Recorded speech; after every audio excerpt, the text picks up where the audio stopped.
Hey, what's up? We're going to do a Stictomancy. I was guided to do. I had to dig out some of my books, which is a chore.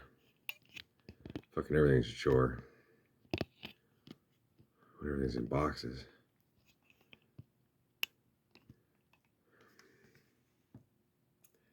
This is going to be called Dr. Pepper in all forms. That's the theme of the day.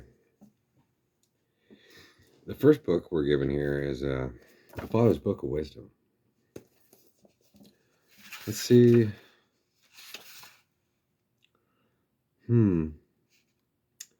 This book apparently was stolen from a library in Spearfish, South Dakota, called The Grace Ballack. It's like ball and lock. That's a funny one on dads. Nutcase, all right. This is the final test of a gentleman. His respect for those who can be of no possible value to him. Kindness. The smallest act of kindness is worth more than the grandest intention. Dad. The other one was by William Lyon Phelps. Real generosity is doing something nice for someone who will never find out. That's a pretty good one. Let's go here. Failure and forgiveness. Don't judge those who try and fail. Judge only those who fail to try. When you have been wronged, a poor memory is your best response. Damn, that's what sucks about keeping records, huh? Don't carry a grudge. While you're carrying the grudge, the other guy's out dancing. Forgive and forget. Sour grapes make a lousy wine.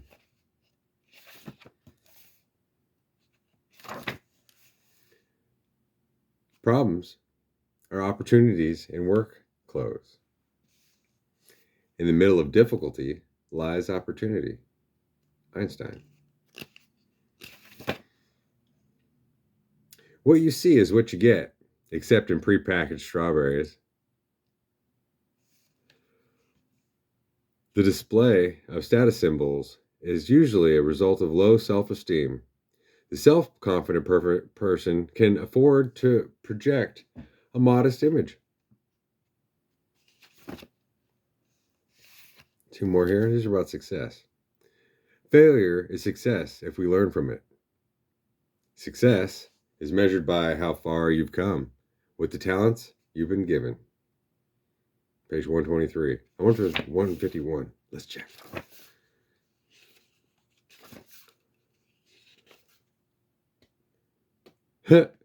Well, on page 149. To his dog, every man is Napoleon. Hence, the constant popularity of dogs.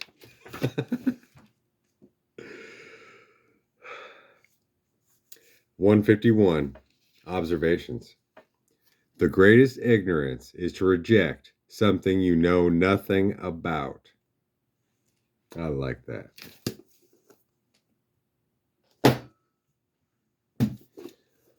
Let's see, this next book we got, it's a $2 bargain bin book called The Durations. And let's see, today's 5/6. So let's see what's under 56. It's kind of like a records book based upon hours, minutes, and seconds. So let's see what's under 56 seconds for today.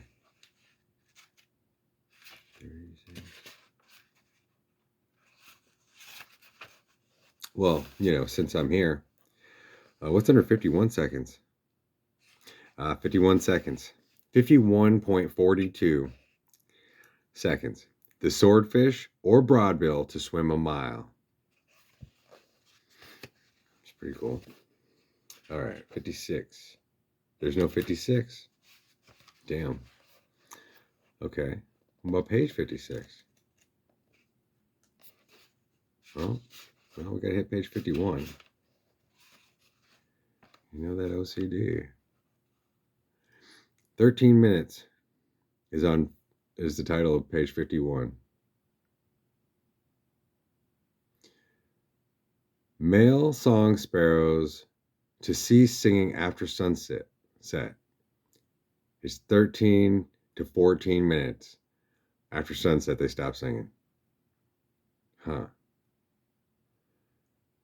And at the time of this book, probably in the 80s, 13.9 minutes.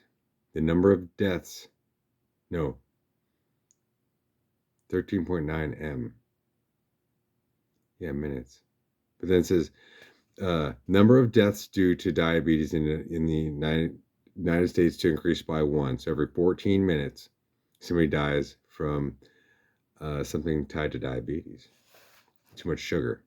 Yeah, you gotta stay away from those crystals. You gotta work with them. Not consume too much of them. Takes 14 minutes for the human eye to adapt to white light. But then it also says see, also 5 minutes. And 14 minutes, but also see 17 minutes to broil a 2-inch thick filet mignon rare.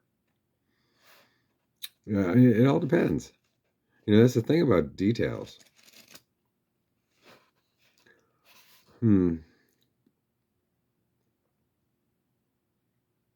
70 hours on page 121 in turn 2.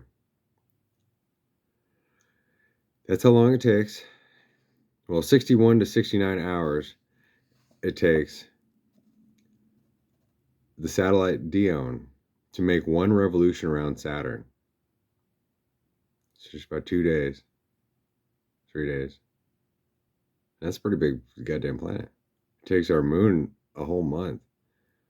And Dione can go all the way around Saturn in 3 days. Damn.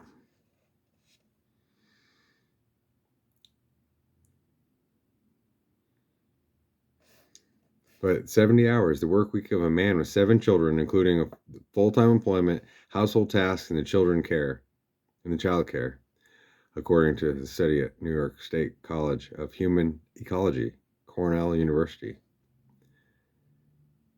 And 70 hours and 54 minutes, the average weekly broadcasting time of U.S. educational television stations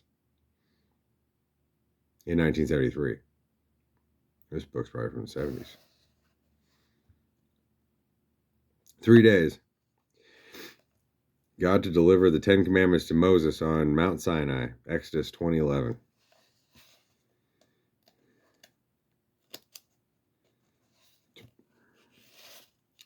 You think the gold lasts forever, but it depends on the isotope.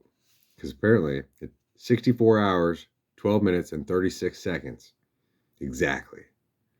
The half-life of radioisotope gold 198.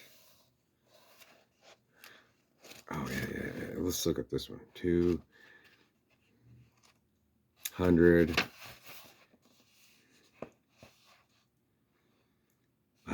There's one. Just one. 238 days.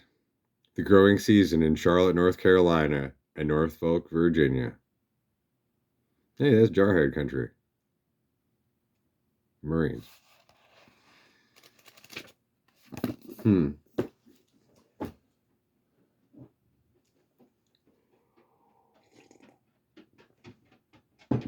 got some randomness out of the way.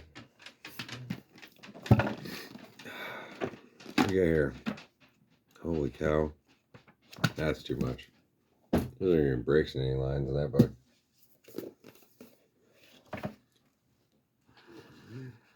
Hey, I turned right to it. Page 56. What? It's called Don't Sweat the Small Stuff. It's a New York Times bestseller. Simple ways to keep the little things from taking over your life. Yeah. What are little things if that's not all of it? Co-author of Handbook for the Soul. 56. Be grateful when you're feeling good and graceful when you're feeling bad. The happiest person on earth isn't always happy. In fact, the happiest people all have their fair share of low moods, problems, disappointments, and heartaches. Often the difference between a person who is happy and someone who is unhappy isn't how often they get low or even how low they drop, but instead, it's what they do with their low moods. How do they relate to their changing feelings? Most people have it backward. Yeah, that's what we find. When they're feeling down, they roll up their sleeves and get to work. They take their low moods very seriously and try to figure out and analyze what's wrong. They try to force themselves out of their low state, which tends to compound the problem rather than to solve it. When you observe peaceful, relaxed people, you find that when they're feeling good, they're very graceful. They understand that both positive and negative feelings come and go, and that there will come a time when they won't be feeling so good. To happy people, it's okay. It's the way of things. They accept the inevitability of passing feelings. So when they're feeling depressed, angry, or stressed out, they relate to these feelings with the same openness and wisdom, rather than fight their feelings and panic simply because they're feeling bad. They accept their feelings, knowing that this too shall pass. Rather than stumbling and fighting against their negative feelings, they're graceful in their acceptance of them. This allows them to come gently and gracefully out of the negative feeling states into more positive states of mind. One of the happiest people I know is someone who also gets quite low from time to time. The difference, it seems, is that he has become comfortable with his low moods. It's almost as though he doesn't really care because he knows that in due time, he will be happy again. To him, it's no big deal. The next time you're feeling bad, rather than try to fight it, try to relax. See if instead of panicking, you can be graceful and calm. Know that if you don't fight your negative feelings, if you're graceful, they'll pass away just as surely as the sun sets in the evening.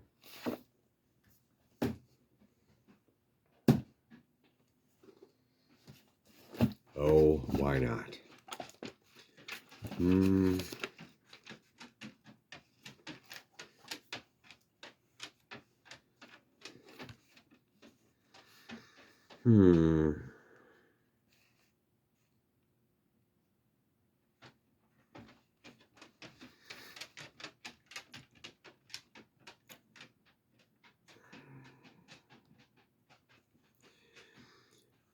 Jeremiah 34:8. To, as far as we read, I suppose. This is the word that came unto Jeremiah from the Lord. After that, the king Zedekiah had made a covenant with all the people which were at Jerusalem to proclaim liberty unto them, that every man should let his manservant and every man his maidservant, being an Hebrew or Hebrewess, go free, that none should serve himself of them, to wit, of a Jew his brothers. Man, that's hard to. Who wrote that shit? I guess God did, right? He must be right. Now, when all the princes and all the people which had entered into the covenant heard that every one should let his manservant and every one his maidservant go free, that none should serve themselves of them any more, then they obeyed and let them go. Well, who's going to take care of who? If you get rid of all your slaves, and you can't take care of yourself.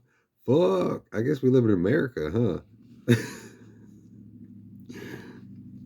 But afterward they turned and caused the servants and the handmaids, whom they had let go free, to return, and brought them into subjugation for servants and for handmaids. They're like, hey, wait, you want a job? You're not going to be a slave anymore. I'll pay you. Will that work? Freed slaves of America. See, this book is way old. Therefore, the word of the Lord came to Jeremiah from the Lord, saying, Thus saith the Lord, the God of Israel, I made a covenant with your fathers in the day, and I brought them forth out of the land of Egypt, out of the house of bondsmen, saying, From the cities of Judah and unto Jerusalem. Then read Baruch in the book,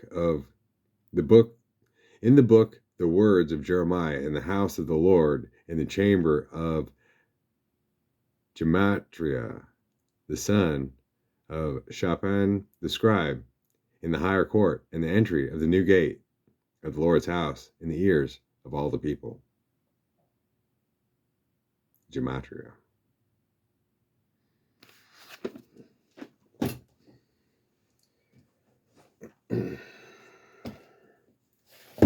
Oh yes, we didn't quite finish this one yet. It's pretty marked up though. Kabbalah. Let's continue this. Let me grab a highlighter. So it's done. Where would that highlighter be? Right here? All right. Should I go back page? No. This chapter, this is the first page in it. It's called Ein Sof. God is infinity. I'll read these 2 pages for us here. This page is called Non-Duality. The essence of divinity is found in every single thing. Nothing but it exists. Every single thing has divinity as nothing, and it exists. That's a difficult thing to wrap your mind around.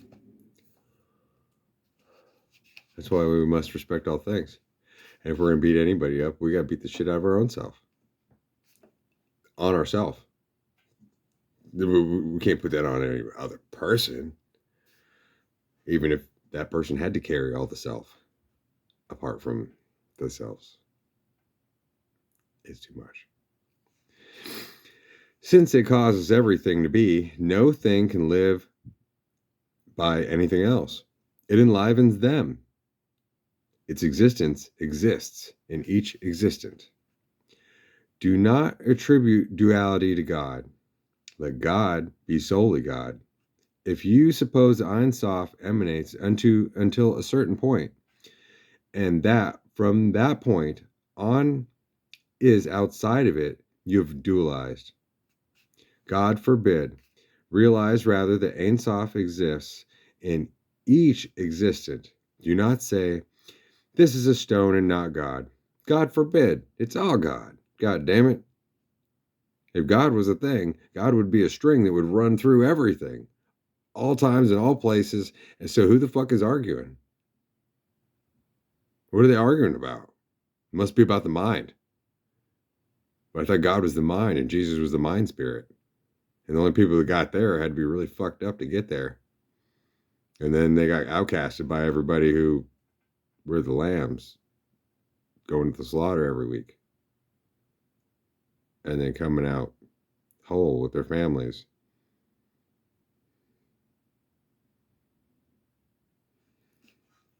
That's weird. Rather, all existence is God, and the thing is a thing pervaded by divinity. Before anything emanated, there was only Ein Sof. Ein Sof was all that existed, and one could attribute that to the ultimate divine mother, the time outside of time, the space, the darkness that was before the Big Bang, the universal mother, the womb that had to divide itself, black on black, to boom, it's all light. Okay, now we have existence. Now we're gonna do. Now it's all changing. Oh man.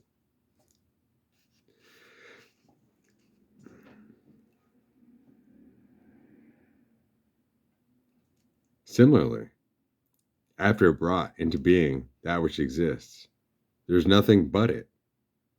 You cannot find anything that exists apart from it. There is nothing that is not pervaded by the power of divinity. If there were, Ein Sof would be limited, subject to duality. God forbid. So then where's the division of religion? If they're about God. But there's no division. So that almost makes those within religion appear from this objective separate point of view to be the problem.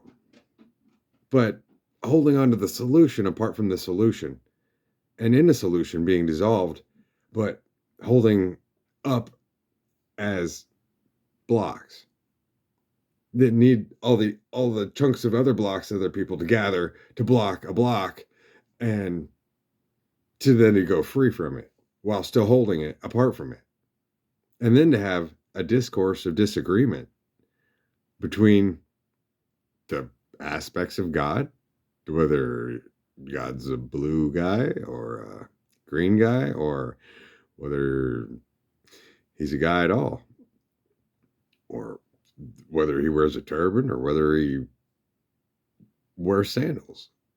I mean, really, come on, get it together.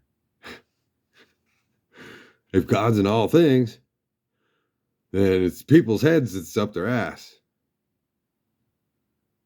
But at least the asshole is God, so that's a good place to start. Because it kind of thinks on its own, don't it?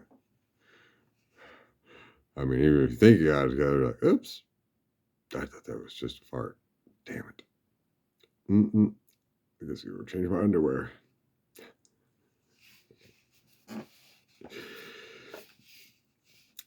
It is present in everything, and everything comes into being from it.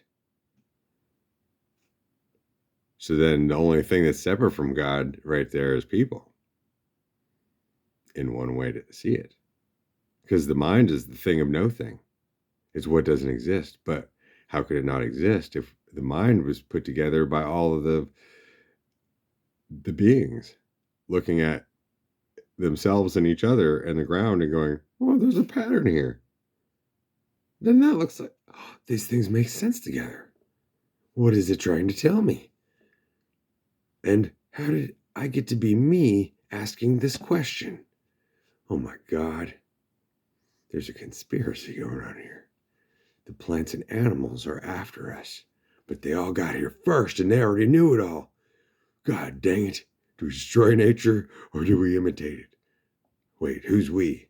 Damn it. I'm in here talking to myself inside my own head. Oh God, I gotta go talk to somebody else about this. That way I won't. Then at least it'll be their problem too. Nothing is devoid of its divinity. Everything is within it. It is within everything and outside of everything. There is nothing but it. In this short paragraph on God's encampment. When you contemplate the Creator, realize that his encampment extends beyond, infinitely beyond, and so too in front of you and behind you, east and west, north and south, above and below, infinitely, everywhere. Beware that God fashioned everything and is within everything. There is nothing else.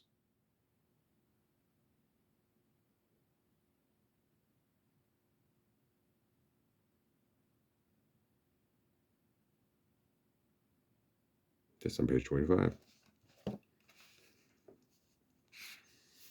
The year of mankind.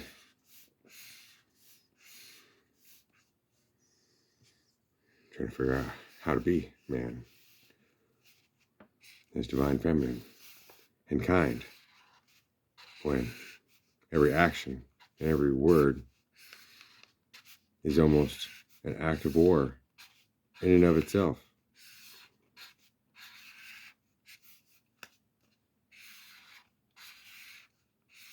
But creating more and more abundance and change. So all things can come together and maintain their separateness as well.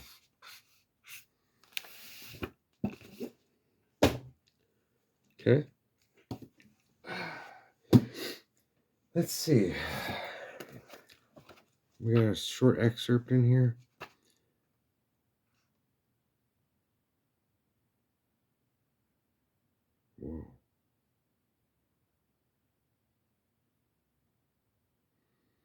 Somebody must have been doing some religious studies.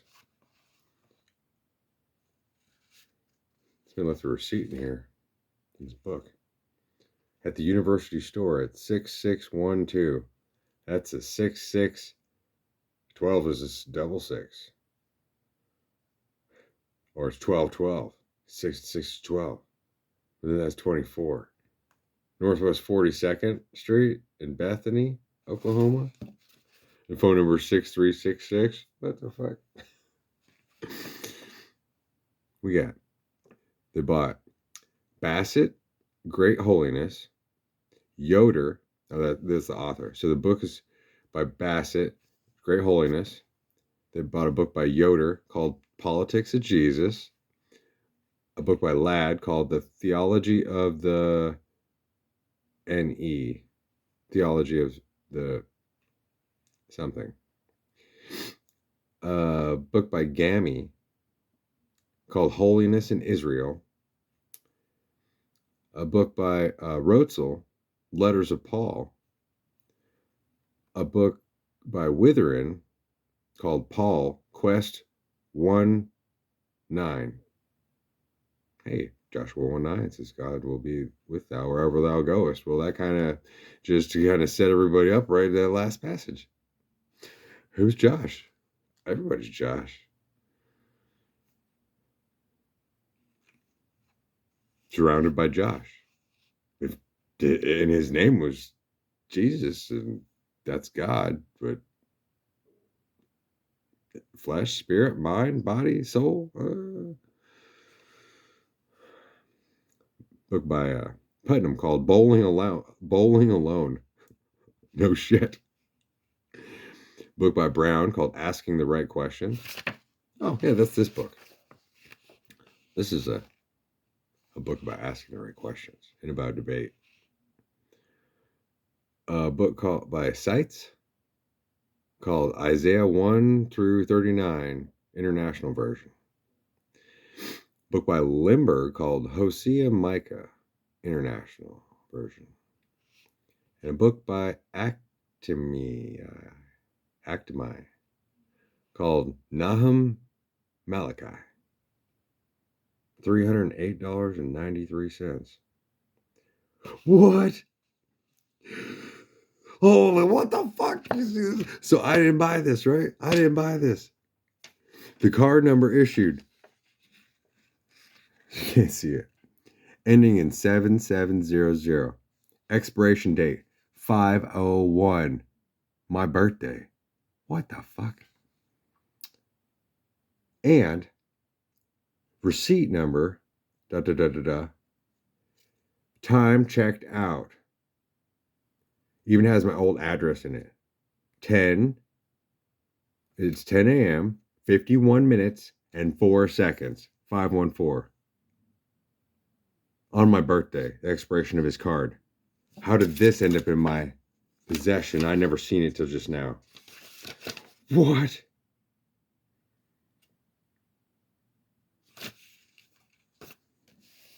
Everywhere I go, there I am.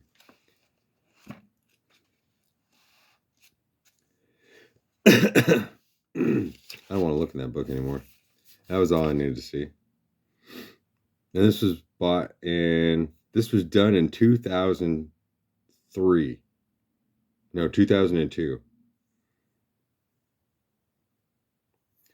So this receipt is 22, 23 years old.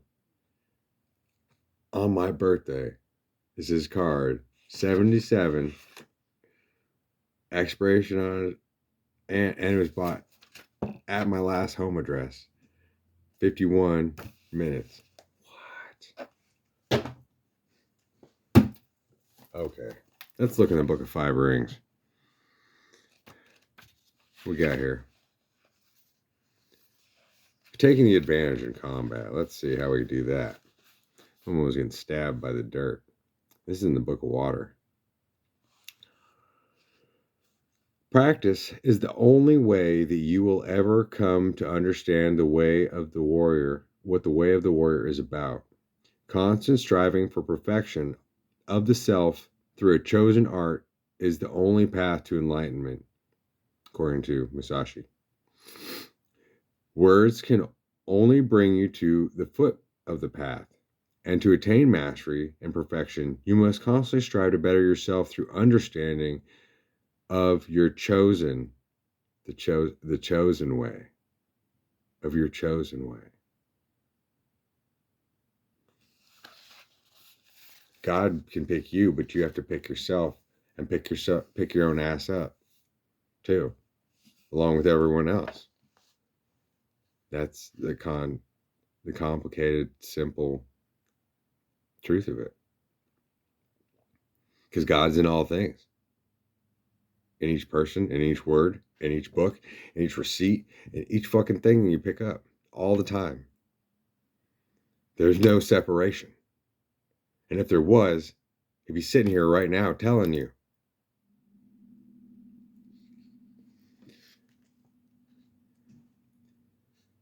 This is on page 51, by the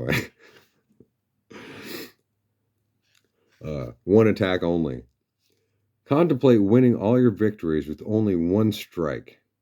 You must understand that the reason for your one strike is to slay the enemy. Well, I guess that's what we're doing, right? The obvious answer to all things is practice and more practice. But when it comes down to it, boom! Task is done. We're not going to be folding laundry anymore. There's no more clothes. Done.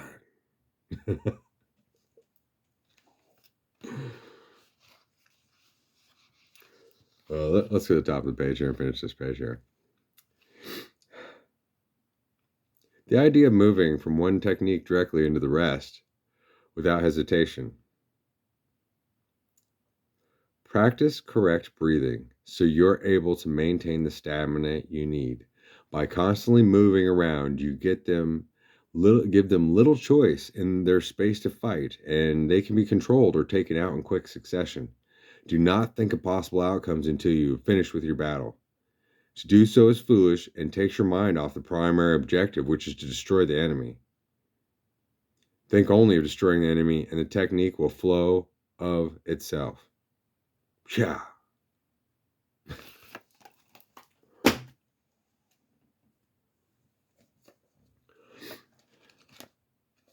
Like, try out some of these. My famous book I bought at a Christian bookstore, The Ultimate Date Night. I thought we did that when we were spun out together. There's never any girls there. There's a whole bunch of pictures. There's just a bunch of girls reading their cards. For blackjack dealing. Broom, number 25. Everyone likes that new car smell. The reality, though, is that we can't all go out and buy a new car or just have that new car smell. Oh, yeah? Test driving cars is the answer to obtaining a new car smell. Is that what we were doing? We're just trying out new cars and their smell. Take an afternoon and hit as many car dealers as you want and drive all the dream cars you can think of. Fuck, you'll spend half the day fucking filling out paperwork. You'll be lucky to test drive 3 cars. Yeah, insurance and okay. And then we're gonna go like, okay, we're gonna take it out on the highway. You know, whatever. So you got the car for like 2 hours and you take it back. Sounds like more like a week. Do that for a week. In a place that has dealerships of every type. Obviously not Alva. As you drive, talk about where you're going as a couple. I guess that's what we're doing, right? Are you happy with the direction of your marriage, your job, and your goals? If not, what needs to change? Write down areas you discussed that need improvement and the ways you are going to work on improving. The Lord directs the steps of the godly. He delights in every detail of their lives. Lord, help us follow your steps for our marriage, our jobs, our family, and our lives.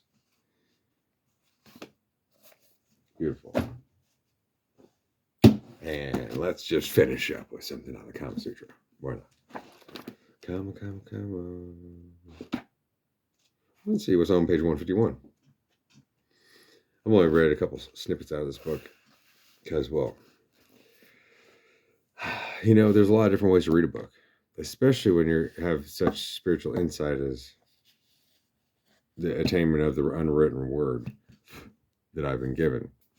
So I can look at it in 100 ways, and none of it has to do with sex. But what is sex if you're not getting into what you're getting into and the guts of it and coming up with a new baby? I guess that's a good metaphor. So let's see here. No, I don't want to read that.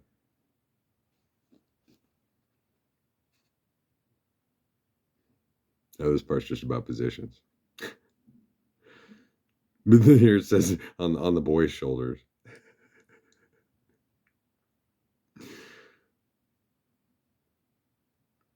We got the broken flute, the half pressure. The half pressure is called the ardhapaidita. And the broken flute is the Venudarataka.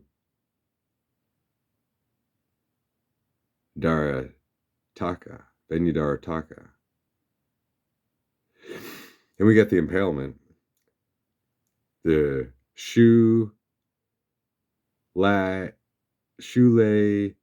Chitaka.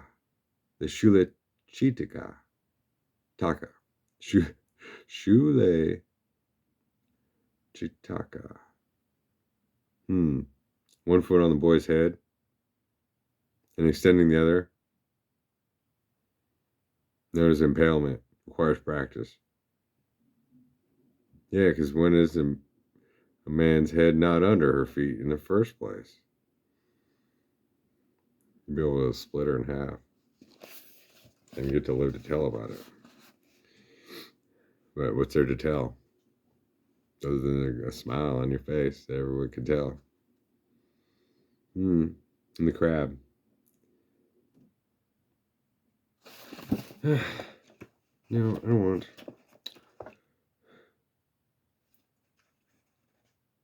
some interesting forbidden knowledge or cultural differences kind of thing. Acquiring a wife. Forms of marriage. A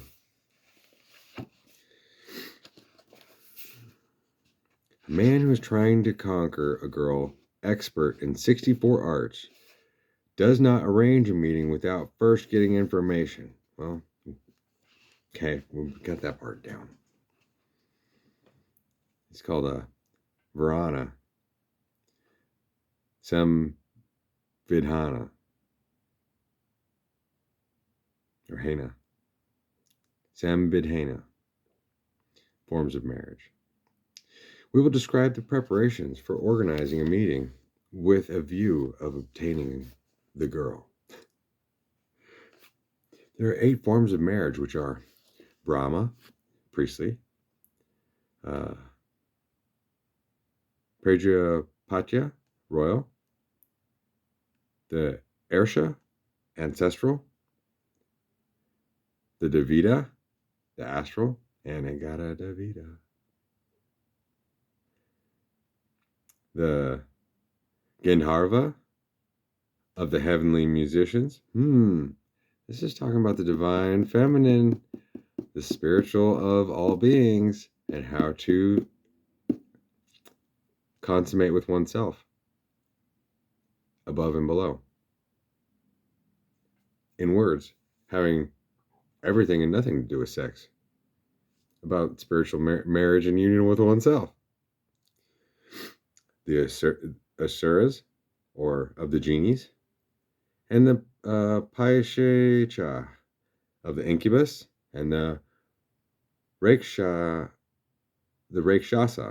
of the demons. The first 4 conform to moral laws, the priestly, royal, ancestral, and astral. This is why the reasons for choosing are explained, as well as the preferences for one kind of marriage rather than another. I'm thinking this should be its own section.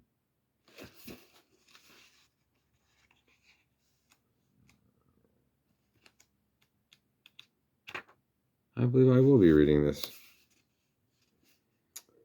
in the future. I'd like to leave it at that.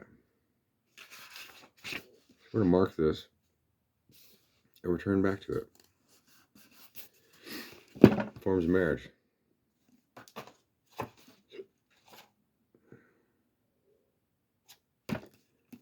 And see what time we got here. 4:44, 22% battery. Guess we'll end it at 40:51.